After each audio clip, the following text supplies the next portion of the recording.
তো দেখো আজকে থেকে আমরা মাল্টিফেজের প্রবলেম সলভ করা শুরু করব, এক্সারসাইজ করা শুরু করব। তো এই জায়গায় দেখো কি বলা আছে, air at 90 degree Celsius and 1 atmosphere absolute contains 10% mole of water. আচ্ছা, a continuous stream of this air enters a compressor condenser. Compressor and condenser একসাথে কাজ করতেছে, তার মানে কি হবে, প্রেশারটা ইনক্রিজ হবে এবং টেম্পারেচারটা রিডিউস হবে। যে দেখো, in which the temperature is lower to 15.6 degree Celsius. মানে আমরা দিছিলাম 90-তে, সেটা রিডিউস হয়েছে কততে, 15.6 degree Celsius. And the pressure is raise to 3 atmosphere. দেখো আমরা প্রেশার দিছিলাম 1 অ্যাটমসফিয়ারে, প্রেশারটা বেড়ে দাঁড়াইছে 3 অ্যাটমসফিয়ারে। তো আমরা যদি আগে সিস্টেমটা একটু ড্র করার ট্রাই করি, দেখো এই জায়গায় কি বলছে, ধরো এটা একই সাথে কম্প্রেসর এবং একই সাথে কন্ডেন্সার, ঠিক আছে? তো এই জায়গায় কি হয়েছে, দেখো এয়ার, আমরা যে এয়ারটা দিচ্ছি সেটা কত ডিগ্রি সেলসিয়াসে দিচ্ছি, 90 ডিগ্রি সেলসিয়াস। তার মানে at the rate 90 degree Celsius আমরা দিচ্ছি, এবং কত অ্যাটমসফিয়ারে, 1 অ্যাটমসফিয়ারে, ঠিক আছে? এবং বলা আছে আমার ওয়াই, এই যে ওয়াটারের যে কম্পোজিশন, এই ওয়াটারের কম্পোজিশন কত, 0.1 মোল H2O পার মোল, ঠিক আছে? তার মানে বাকিটুকু কি, এয়ার যেহেতু, তার মানে বাকিটুকু মোল হলো ড্রাই এয়ার পার মোল, ঠিক আছে? আচ্ছা, তারপর কি বলছে যে দেখো, এই জায়গা থেকে আমরা টেম্পারেচারটা কি করছি, লোয়ার করছে, এবং প্রেশারটা কি করছে, রেইজ করছে। যেহেতু আমার কম্প্রেসরে প্রেশারটা হাই হয় এবং কন্ডেন্সারের টেম্পারেচারটা লো হয়, দুইটা একই সাথে কাজ করতেছে। এবং কম্প্রেসর কন্ডেন্সারের একটা কমন ডায়াগ্রাম ছিল এরকম, না দেখো তো,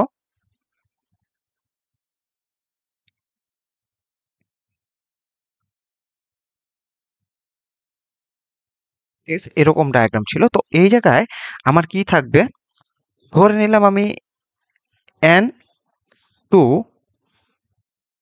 মোল, ঠিক আছে, N2 মোল এয়ার আছে এই জায়গায়। এবং দেখো এই জায়গায় আমি কিন্তু কম্পোজিশন জানি না, এই জায়গায় কিন্তু কোথাও কম্পোজিশন বলা নেই এই এতটুকুর মধ্যে। তো এই জায়গায় আমি ধরে নিতে পারি, দেখো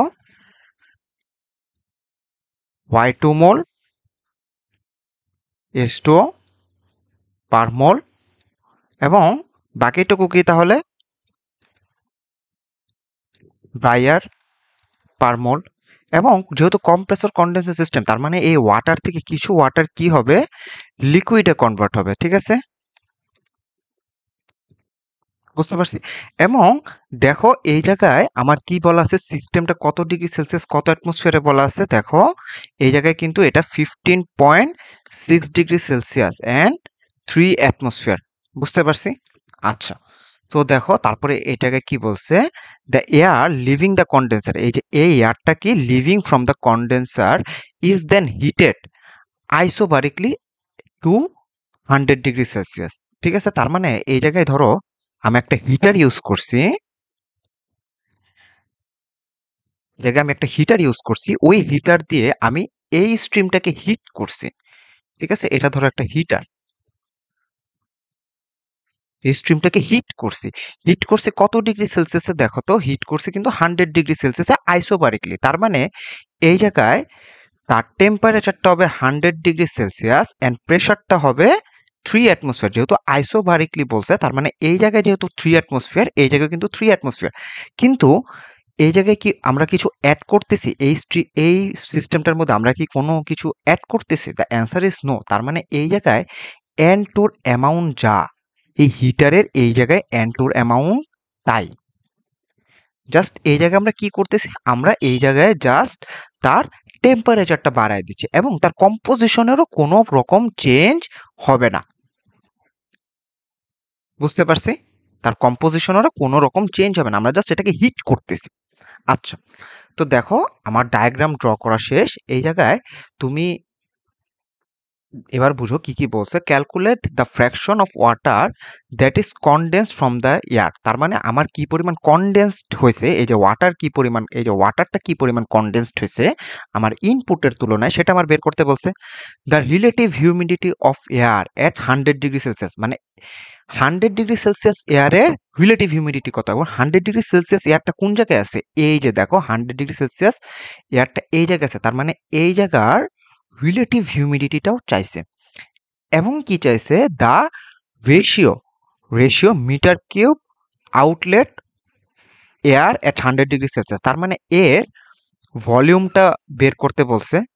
ঠিক আছে, এর ভলিউমটা কিসে বের করতে বলছে, মিটার কিউবে বের করতে বলছে, এবং কার সাথে ভাগ দিতে বলছে, মিটার কিউব ফিট এয়ার এট 90°C। এই যে দেখো আমরা যেটা ইনপুটে দিছিলাম সেটা কত ডিগ্রি সেলসিয়াসে দিছিলাম, 90°C। তাহলে এটাকে যদি আমি V1 ধরি, এই দুইটার রেশিওটা চাইছে, মানে এই যে তোমার V2 আর V1 এর রেশিওটা চাইছে। আশা করি যে কোয়েশ্চেন সবাই পুরোটা বুঝতে পারছো। এবার আমরা ম্যাথটা করা শুরু করি। দেখো ম্যাথটা করা শুরু করার আগে আমি, দেখো এই জায়গায় আমরা প্রথমে এই এতটুক নিয়ে কাজ করি, এই যে এতটুক মানে শুধু কম্প্রেসর এবং কন্ডেন্সার, এই এতটুকু নিয়ে আমরা যদি কাজ করা শুরু করি, দেখো এই জায়গায় এই আউটলেটে কম্প্রেসর, কন্ডেন্সার, আউটলেট, আউটলেট এয়ারে, আউটলেট কোথায়, আউটলেট এয়ারে, মানে N2 তে আমরা কাজটা করব। দেখো এই জায়গায় সিস্টেমের প্রেসারটা কত, সিস্টেম প্রেসারটা কত, 3 অ্যাটমসফিয়ার, তাই তো। এটারে 760 দিয়ে যদি আমরা গুণ দিই তাহলে কত আসবে, 2280 মিলিমিটার মার্কুরি। ঠিক আছে, আচ্ছা। এবং এই জায়গার টেম্পারেচারটা কত দেওয়া আছে, 15.6, তার মানে পি এট 15.6°C ওয়াটারের ভ্যাপার প্রেসার কত, তোমরা B3 টেবিল থেকে এটা পাবা 13.29 মিলিমিটার মার্কুরি। এটা কোথা থেকে পাবা, B3 টেবিল থেকে। এবার আমরা সূত্র জানি না ভ্যাপার প্রেসারের, কি, vapour pressure at temperature is equal to partial pressure, যখন সে ইকুইলিব্রিয়ামে থাকে, এবং এই সিস্টেমটা ইকুইলিব্রিয়ামে আছে। ঠিক আছে, যেহেতু ইকুইলিব্রিয়াম আছে তার মানে Y2 ইন্টু, আমি এটা লিখতে পারি কেন সিস্টেমের প্রেসারটা, তাহলে দেখো তুমি এটা জানো 13.29, Y2টা তোমার বের করতে হবে, এবং পিটা হলো 2280। ঠিক আছে, আচ্ছা। তো তাহলে তোমার Y2 এর ভ্যালুটা কত আসে, Y2 এর ভ্যালুটা আসে 5.82 ইন্টু 10⁻³ মল H2O পার মল। বুঝতে পারছি, তার মানে আমার Y2 কিন্তু বের হয়ে গেছে। Y2 যদি বের হয়ে যায়, ড্রাই এয়ারের পরিমাণটা বের করে ফেলতে পারবা, 1 থেকে জাস্ট মাইনাস করে দিলেই হয়ে যাবে। এবার এতটুকুর মধ্যে যদি আমি ওভারঅল ব্যালেন্স করি, দেখো এই কম্প্রেসর কন্ডেন্সারের মধ্যে যদি আমরা ওভারঅল ব্যালেন্সটা করি,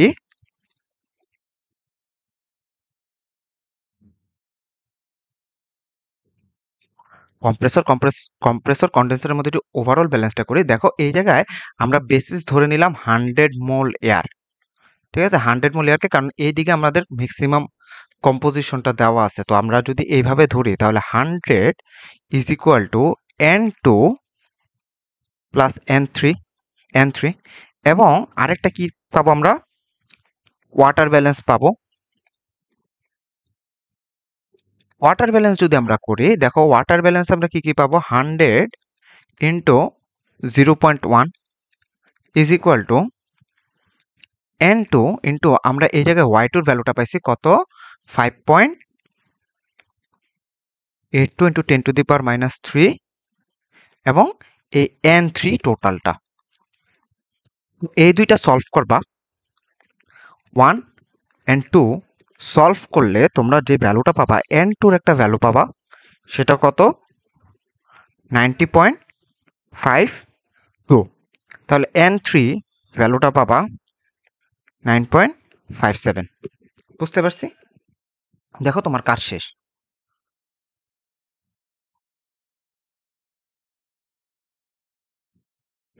শেষ। দেখছো, এখন তোমার কাজ কি ফ্র্যাকশনটা বের করা। এই যে দেখো তোমার কোয়েশ্চেনে কি কি বলছিল, দেখো calculate the fraction of water that is condensed from the air. ঠিক আছে, তার মানে আমরা দেখো এখন যদি ফ্র্যাকশনটা বের করি, ফ্র্যাকশন, তো ফ্র্যাকশন কি করব, দেখো আমার কতটুকু ওয়াটার কনভার্ট হয়েছে, 9.57, 9.57 দিলাম, এবং আমরা ফিডে কতটুকু ওয়াটার দিছিলাম, 100 ইন্টু 0.1, এতটুকু আমরা ওয়াটার দিছিলাম, তাই তো? তাহলে এই অ্যান্সারটা আসবে 0.94, সরি এটা কি 9, এটা 94 আসবে, ঠিক আছে, এটা 94, এটা 4, তো 947 মোল H2O লিকুইড, আর এটা কি পার ফিট H2O, ঠিক আছে। তো এটা গেল আমার 1 নাম্বার পোর্শন। 2 নাম্বার পোর্শনে কি বলছে, রিলেটিভ হিউমিডিটি বের করতে বলছে, ঠিক আছে, relative humidity of air at 100 degree Celsius, 100 degree সেলসিয়াসে যে এয়ারটা আছে তার রিলেটিভ হিউমিডিটি বের করতে বলছে। এখন রিলেটিভ হিউমিডিটি বের করার জন্য আমি একটা সূত্র বলছিলাম, দেখো relative humidity is equal to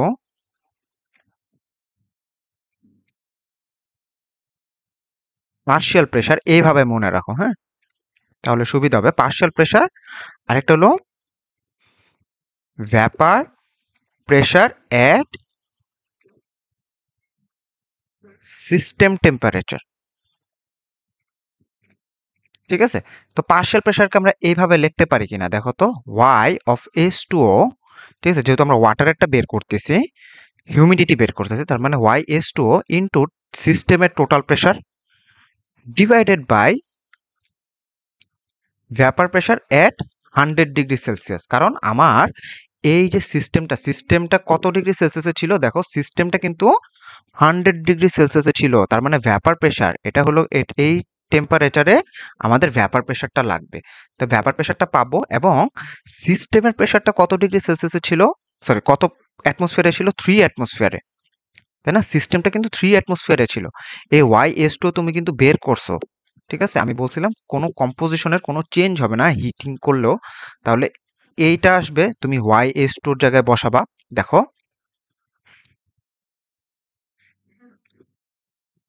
5.82 into 10⁻³ into 3 into 760, এবং vapour pressure at 100 degree Celsius of water, এটার ভ্যালু হলো 760, ঠিক আছে।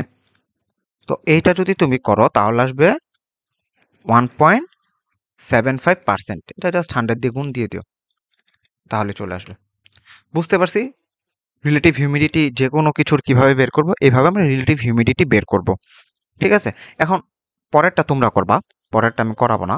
দেখো এই জায়গায় বলছে কি, এই V1 এই V2 বের করতে, V1 V2 বের করতে। এখন V2 বের করা ইজি, P2 V2 N2 আর T2, ঠিক আছে।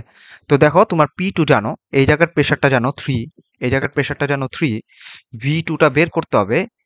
আবার N2টা তুমি জানো, N2টা এই যে আমরা বের করছি এই যে ইকুয়েশন সলভ করে, আর এর ভ্যালু জানো, টি এর ভ্যালু জানো, তার মানে তুমি V2 পাবা।